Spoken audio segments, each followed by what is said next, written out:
Record करන්න බැරුණා.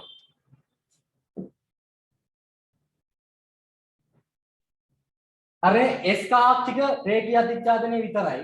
P කාක්ෂික කියන එක නා රේඛීය අතිච්ඡාදනයක් පුළුවන් පාර්ශ්වික අතිච්ඡාදනයක් දෙකම පුළුවන්. ඒ කියන්නේ සිග්මා බන්ධන හදන්නත් පුළුවන් P වලට පයි බන්ධන හදන්නත් පුළුවන්. මේ P කාක්ෂික පාර්ශ්වික අතිච්ඡාදනය විතරයි සිදු වෙන්නේ. P කාක්ෂික පාර්ශ්වික අතිච්ඡාදනය රේඛීය දෙකම වෙනවා. හැබැයි පාර්ශ්වික අතිච්ඡාදනය වෙලා විතරයි පයි බන්ධන හදන්නේ. පයි බන්ධන හදන්න පුළුවන් පාර්ශ්වික අතිච්ඡාදනය වෙලා විතරයි. හරිද? ඒවා වෙන්නේ මූව් E විතරයි. Move B. මූව් කරන විදිය බෑ. මුහුම් පාක්ෂික අනිවාර්යයෙන් හැම වෙලාවම හදන්නේ සිග්මා බන්ධන විතරයි. ඒක අතිච්ඡාදනය විතරයි. ඒත් මම මේ CH4 කියන එකනාගේ මේ ඇත්තට සම්ප්‍රයුක්ත මේ මොකද්ද මේ බන්ධනේ කොහොමද හැදෙන්නේ කියලා කතා කරා මුහුම් කරන වෙලාව. මේකේ භූමි අවස්ථාවේ ගත්තොත් එකසර දෙන්නයි ඉන්නේ. ඒතර හයිඩ්‍රජන් හතරක් සම්බන්ධ කරගන්න බෑ. එකසර දෙකක් ඉන්න නිසා. ඒක නිසා මොකද කරන්නේ? භූමි අවස්ථාවේ ඉන්න එක්කන උත්තේජනයට ලක් වෙනවා.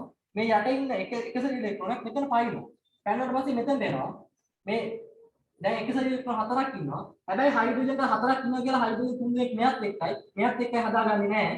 මොකද මෙහෙම බන්ධන හදාගන්න බන්ධන සර්ව සමයි. ඔය හයිඩ්‍රජන් වලට තියෙන. ඒ නිසා බන්ධන සර්ව සම වෙන්නේ මේ මුහුම් කාක්ෂික හදාගන්න ඕනේ. ඒක නිසා මේ දෙන්න ඔක්කොම මුහුම් වෙලා, ඒ කියන්නේ එකතු වෙලා හතරක් ඕන නිසා S එකයි P දුන්න එකතු වෙලා sp3 මුහුම් කරන එකක් කරලා sp3 මුහුම් කාක්ෂික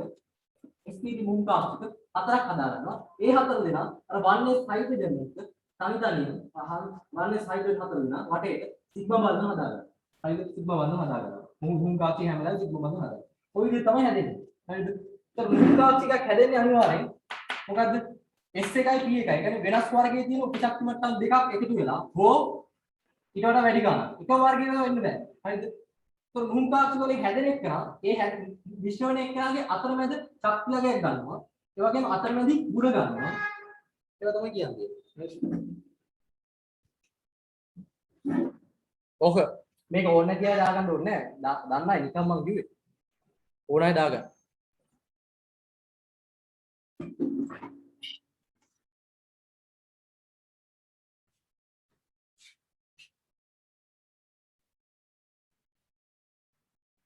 ඉලෝකා හරිද?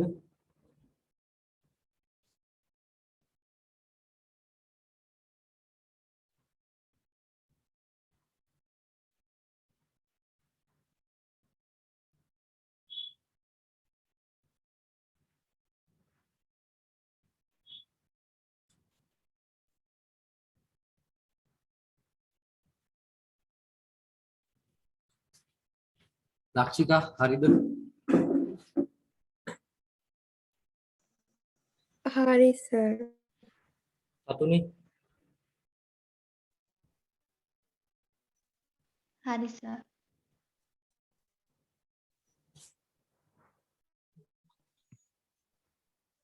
දාව ෆොටෝ එක පැහැදිලිනේ අවුල නැන්නේ.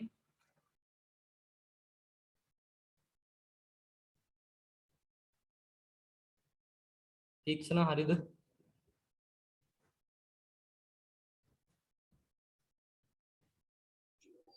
හරි සර්.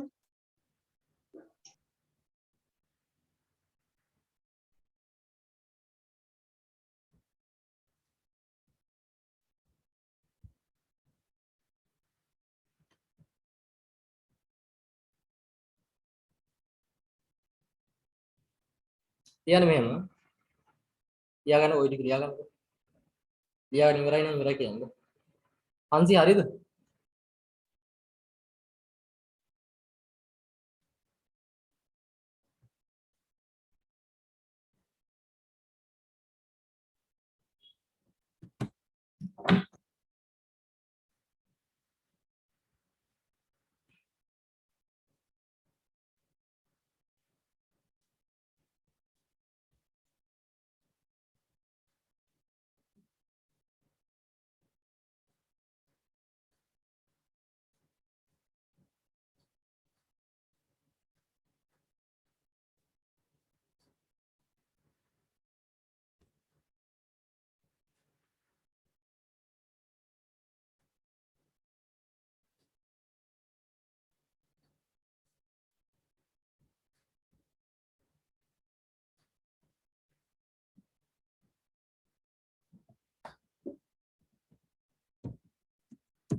ඒ අනුව එහෙම ඒ අනුව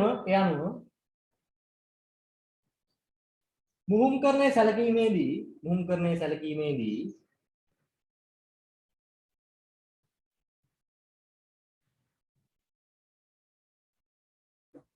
පළවෙනි කපුල ලියා ගන්න. පළවෙනි කපුල.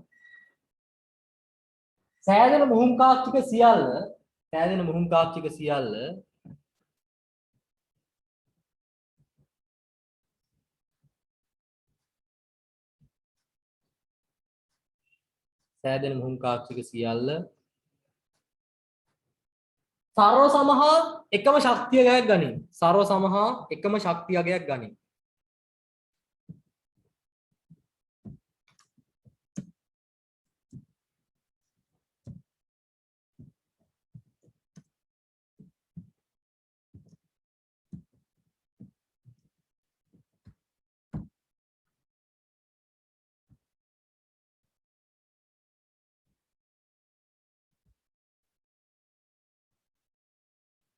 දෙවෙනි එක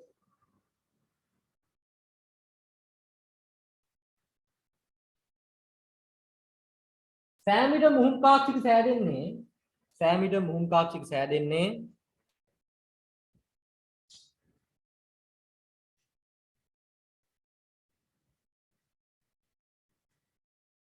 එකිනෙක වෙනස් ශක්ති වලින් යුතු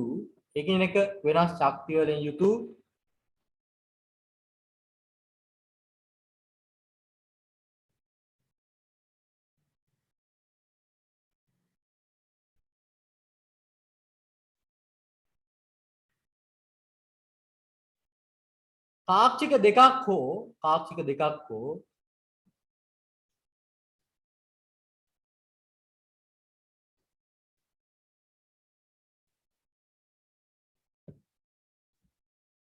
දෙකක් හෝ ඊට වැඩි ගණනක්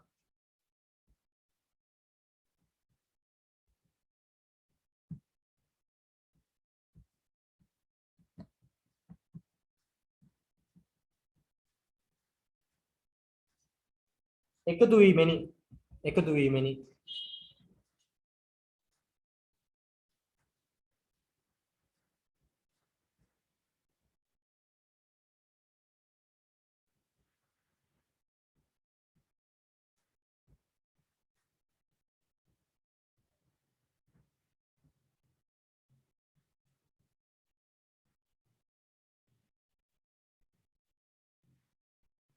එසේ සෑදෙන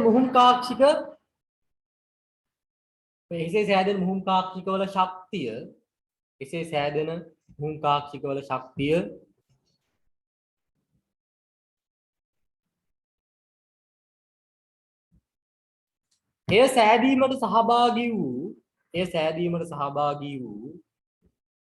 එය සෑදීමට සහභාගී වූ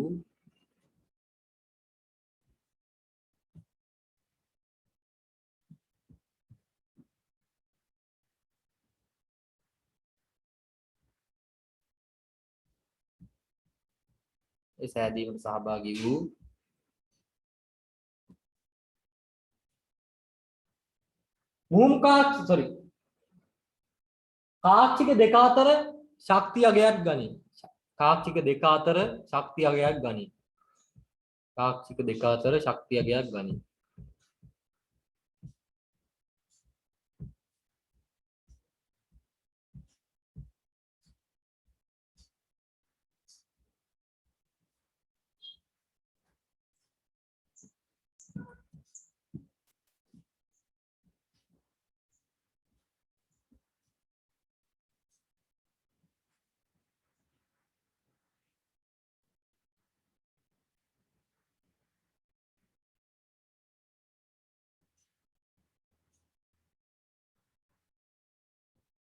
හරිද? එතකොට ඒ වගේම මොකද්ද? මුහුම්කරණයට සහභාගී වුණේ කීයද? 1 2 3යි 4යි. එහෙනම් හැදෙන මුහුම් කාක්ෂික ගාණක් 4ක් වෙනවා. ඒ කියන්නේ සහභාගී වෙච්චි ඒවා ගානට සමානයි. සහභාගී වුණේ 4 දෙනයි හැදෙන මුහුම් කාක්ෂික ගාණක් 4යි. ආයි කියන්න පුළුවන් මොකද්ද?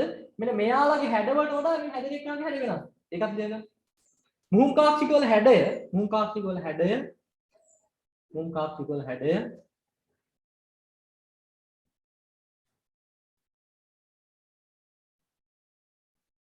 ඒවා සෑදීමට සහභාගී වූ කාක්ෂිකවල හැඩයන්ට වඩා වෙනස් වේ. ඒවා සෑදීමට සහභාගී වූ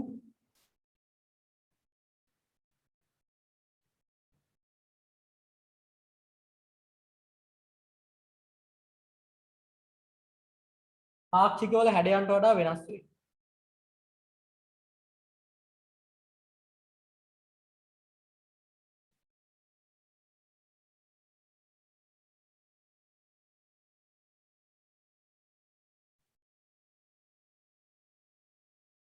ඒක කියන්න පුළුවන්. හරිද? අනිත් කරුණ තමයි මොකද? හැදෙන්න සහභාගී වෙච්ච මුහු පාක්ෂික ගන්න සමානයි. ඒ කරුණු ගොඩක් වැදගත්. ඕවා අහන්න පුළුවන් ප්‍රශ්න වල. A B C D ප්‍රශ්න වල ඒවා එක කරද්දීම ගොඩක් වැදගත්. ලියන්න.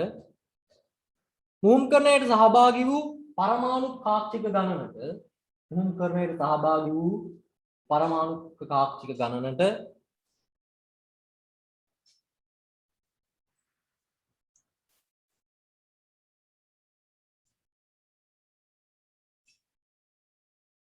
සමාන මුහුම් කාක්ෂික සංඛ්‍යාවක් ඇති වේ. සමාන මුහුම් කාක්ෂික සංඛ්‍යාවක් ඇති වේ.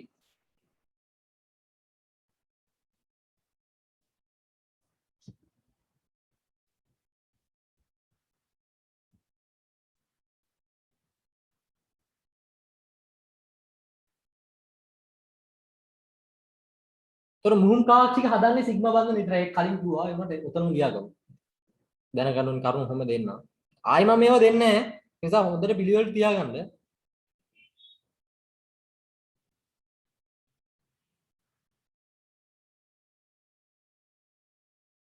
බන්ධන ඇතිවීමේදී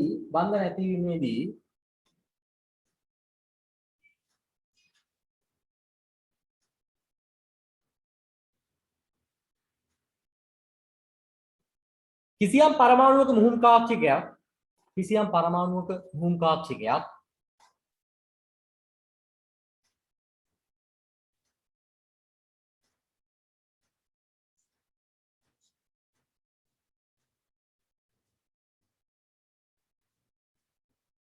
වෙනත් පරමාණුවක මුහුම් කාක්ෂිකයක් සමග හෝ වෙනත්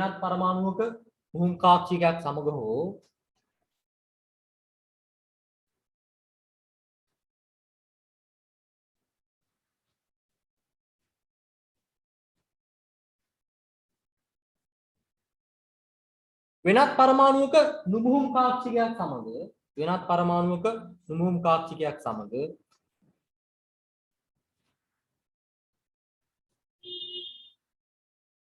රේඛීය අතිච්ඡාදනය පමණක් සිදු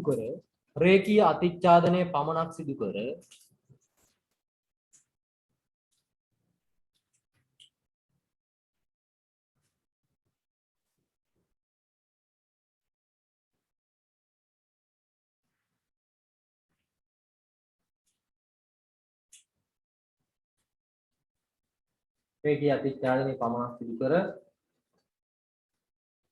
සිග්මා බන්ධන පමණක් සාදයි.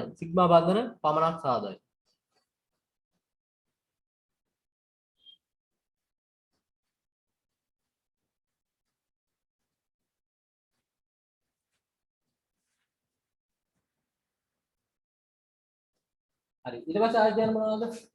මේ වගේ හැඩය සමානයි. හැබැයි ත්‍රිමාණය දිශානක ගති වෙලා තියෙන විදිහ චතුස්තලිය. මේවා චතුස්තලිය. මෙහෙම. එකක් මෙහෙම. හැඩය සමානයි. නමුත් ශක්තිය සමානයි. එයාලා එක විදිහට නෙවෙයි ඉන්නේ. එයා එක්කෙනෙක් මේ පැත්තට එක්කෙනෙක් මේ පැත්තට එක්කෙනෙක්. ත්‍රිමාණය විහිදලා තියෙන විදිහ වෙනස්. එකක් කියලා. මුහුම් කාක්ෂික සෑදෙන මුහුම් කාක්ෂික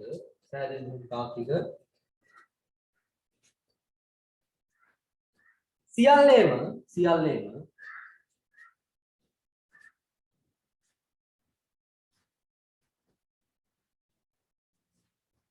හැඩය හා ශක්තිය සමාන අතර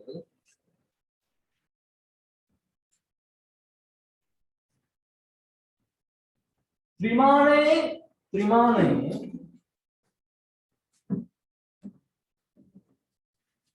ත්‍රිමාණ අවකාශයේ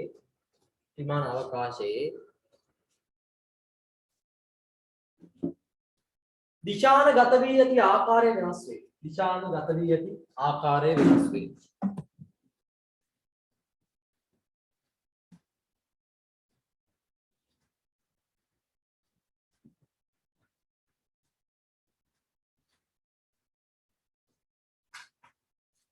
අර ඒ වගේ මේ මුහුම්කරණය කියන්නේ මනක් කල්පිත එකක්. ඒ කියන්නේ ඇත්ත වශයෙන්ම සිදුවෙන එකක් නෙමෙයි. අපි මේ කතා කරන ඔක්කොම මනක් කල්පිත මේක සිදු වෙනවයයි හිතන එක.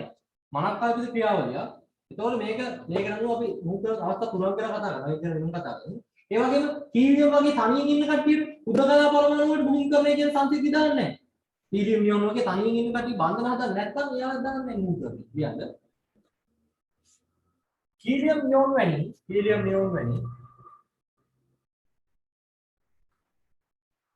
බන්ධන නොසාධන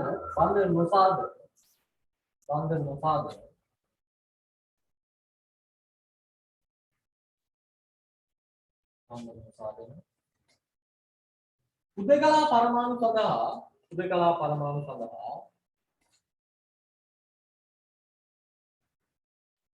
මුහුම්කරණය භාවිතා නොකරයි. මුහුම්කරණ සංකල්පය භාවිතා නොකරයි.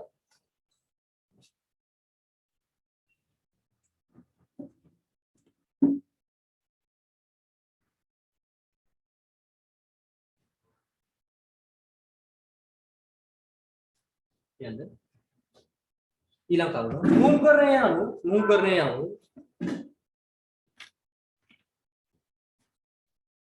සත්‍ය වශයෙන්ම සිදුවන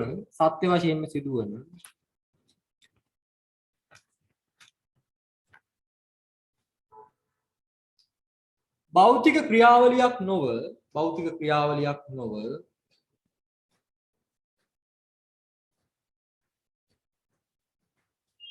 මනක්කල්පිත ක්‍රියාවලියකි.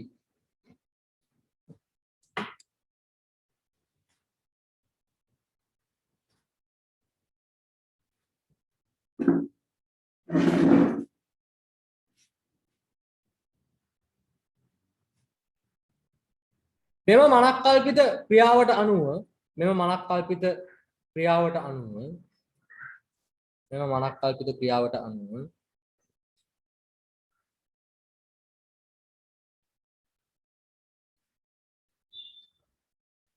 කාබන් පරමාණුව ආශ්‍රිතව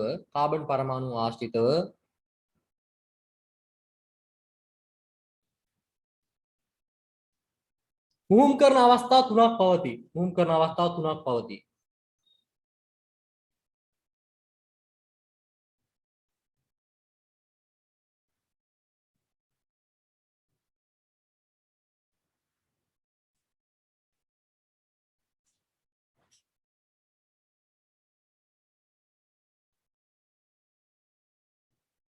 හරි. මෙහෙමයි. දැන් කාබන් පරමාණු ගත්තාට පස්සේ sp3 sp ඒ වගේ තියෙනවා. හරිද? හැඩය ගත්තම මේවට කියන්න ඕනේ ඒවා තියෙනවා. හරිද? s අපි එක එක කතා කරමුකෝ. මේවා අනිවාර්යෙන් දැනගන්න. හරිද? දැන් sp3 මුහුම් කාක්ෂික ගත්තොත් sp3 මුහුම් කාක්ෂික sp2 මුහුම් කාක්ෂික ඊට sp මුහුම් කාක්ෂික ගත්තොත් හරිද? මෙයාලගේ හැඩය ගත්තොත් මෙයාගේ p වල හැඩය p ගන්න වැඩිනේ. p ගන්න වැඩි. ඒක දිග වැඩි මෙයාගේ. මෙයාගේ දිග වැඩි. ඔය වගේ.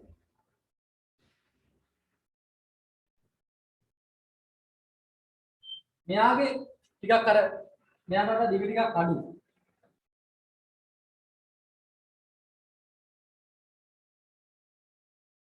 මෙයාගේ මේ පැත්තේ sp හොඳට ගෝලාකාරව තියෙන අනිත් පැත්තත් p විදියට තියෙනවා. දැන් මේක තවත් අඩුයි. මෙයාට වඩා අඩුයි. හරි. මෙයාට වඩා අඩුයි. දිග ගත්තොත් p ප්‍රතිශතය වැඩි නිසා. හරිද? මේ sp3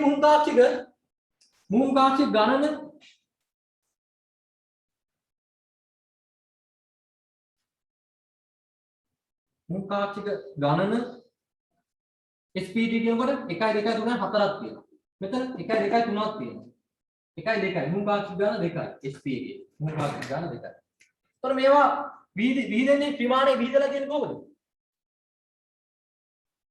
ත්‍රිමාණයේ විහිදීම මෙයා චතුස්තලීය.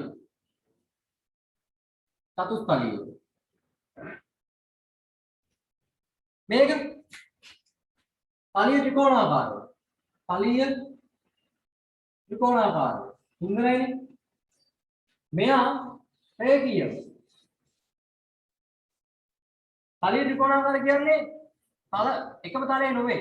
එකම තලයේ නොවේ. මේක එකම තලයක. මේක එකම තලයක ඒ වගේම අක්ෂත් එක එකම අක්ෂයක. හිතන්න. එකම තලයක එකම අක්ෂයක් ඔස්සේ. එකම තලයක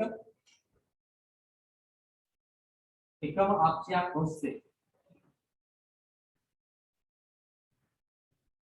අද පන්තිය ඉවර වෙද්දී MCQ අනිවාර්යෙන් ලොකු ප්‍රමාණයක් වැඩි කරගන්න ඕනේ. හරිද? ඔයාලා ප්‍රශ්න කරපු අයට තේරෙන්නේ නැති ඕවා තියෙනවා. හරිද? චතුස්තලයේ එක්කන ගත්තට පස්සේ එයා ඉන්නේ මෙහෙම. චතුස්තලයේ හැඩය ඔහොමනේ. එයාලා ඉතින් ඔහොම විහිදලා ඉන්නවා.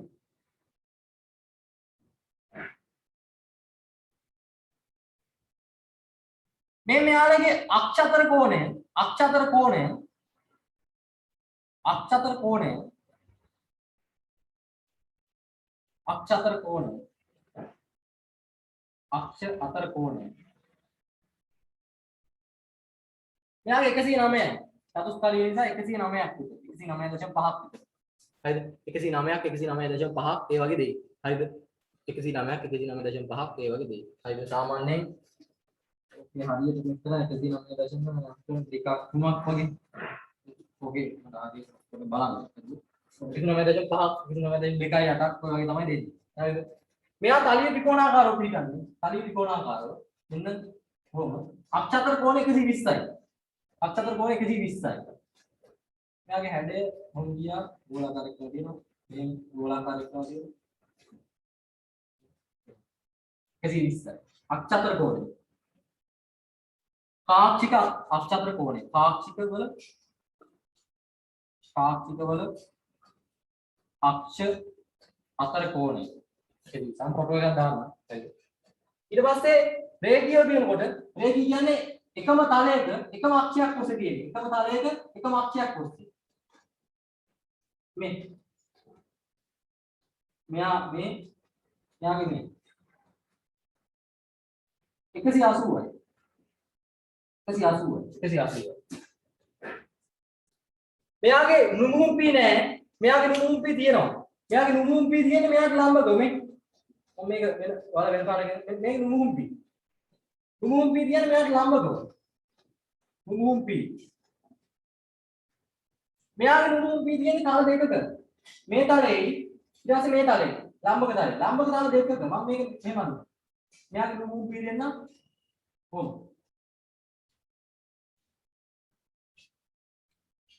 මේ මෙයාගේ නුමුම්පි දෙන්න. හරි නුමුම්පි දෙන්න. එතකොට නුමුම්පි කියලා කියන්න පුළුවන් මේකේ ඊළඟ පාඩම මේක 1 2 3 4 5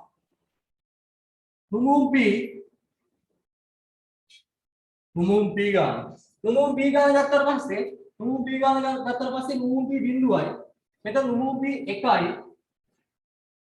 හරිද තලයට ලම්බව පවතින නුමුම්පි ගාන 1 කියන්න පුළුවන් අර මේ මොකද්ද මුම් කාක්ෂික තලයට ලම්බව වෙයි මුම් කාක්ෂික තලයට ලම්බව වෙයි මුම් කාක්ෂික වල තලයට ලම්බව වෙයි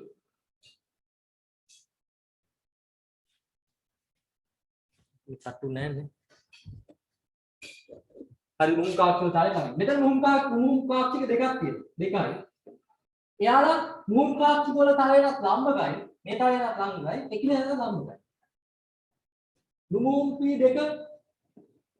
නුමුම්පි දෙක එකිනෙකත් ලම්බක වන අතර එකිනෙකත් ලම්බක වන අතර මුම් කාක්ෂික තලයට ලම්බක වෙයි. මුම් කාක්ෂික තලයට ලම්බක වෙයි. ඔන්න මුම් කරන්නේ තියෙන ඔක්කොම කරුණු ටික කිව්වා. මුම් කරන්නේ තියෙන ඔක්කොම කරුණු ටික කිව්වා. ඔය ටික අනිවාර්යෙන් ඕන. හරිද?